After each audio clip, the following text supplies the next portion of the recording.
ఇంకోటి కూడా వినిపిస్తుందండి. బీజేపీ, టీడీపీ తర్వాత అక్కడి నుంచి జనసేన ముగ్గురు కూడా కలిసి ఇక్కడ స్థానిక ఎన్నికల్లో పోటీ పడబోతున్నారు మీతోటి అని చెప్పేసి అది కూడా వినిపిస్తుంది. ఒకవేళ అలా అయితే అలా అయితే ఆంధ్రాలో ఏమైంది ఇవాళ రోజు? చరిత్రలో సువర్ణాక్షరాలతో పేరు రాసుకోవాల్సిన అవకాశం చంద్రబాబు నాయుడు గారు పోగొట్టుకున్నారు. అంత త్వరగా ఆయన గ్రాఫ్ పడిపోతుందని నేను అనుకోలేదు, ఊహించుకోలేదు. ఇవాల్టి రోజు ఆయన అమలు చేసుకునే విధానాలు, వాళ్ళ అబ్బాయి గారి వ్యవహారాలు ఇవన్నీ గమనిస్తే they are in a pitiful position. కాబట్టి జనసేన వ్యక్తిగతంగా ఆయనకి వేరే ఇమేజ్ ఉంది, కానీ టీడీపీ అక్కడ అంచెలంచెలుగా తరిగిపోతా ఉంది.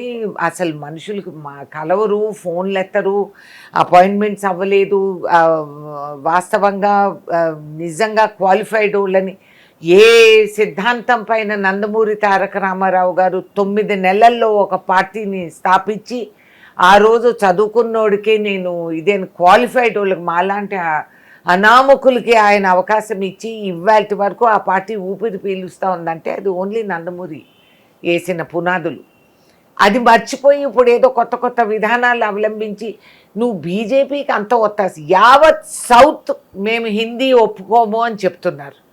ఈయన ఎగబడి రాసుకొని పూసుకొని హిందీ చెప్పటంలో తప్పు లేదు. మరి నువ్వెందుకు మాట్లాడు ఇన్ని సంవత్సరాలు ఎందుకు మాట్లాడలేదు Hindi? What are you talking? నీకు పొలిటికల్ గ్రాఫ్ ఏంటో నీకు అర్థం కాకుండా నువ్వు ఆలోచిస్తూ పోతే ఇట్స్ వెరీ డిసప్పాయింటింగ్. నీకు సదర్న్ రీజన్లో నీకు లీడర్షిప్ కావాలి అనేది కూడా నువ్వు ఊహించుకోవాలి. నీకు అవకాశం పోయింది, యూ హ్యావ్ లాస్ట్ ఇట్. అంత భయపడతావా? 4 రోజులు నిన్ను జైల్లో పెడితే నువ్వు అంత కాళ్ళ బేరానికి దిగాల్సిన అవసరం ఎక్కడా లేదు. It's unfortunate.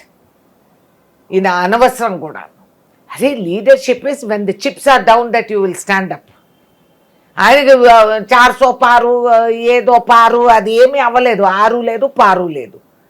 అట్లాంటి అవకాశం ఆయనకు అందినప్పుడు ఆయన అనాల్సింది మాకు ఈ పోస్టులు వద్దు,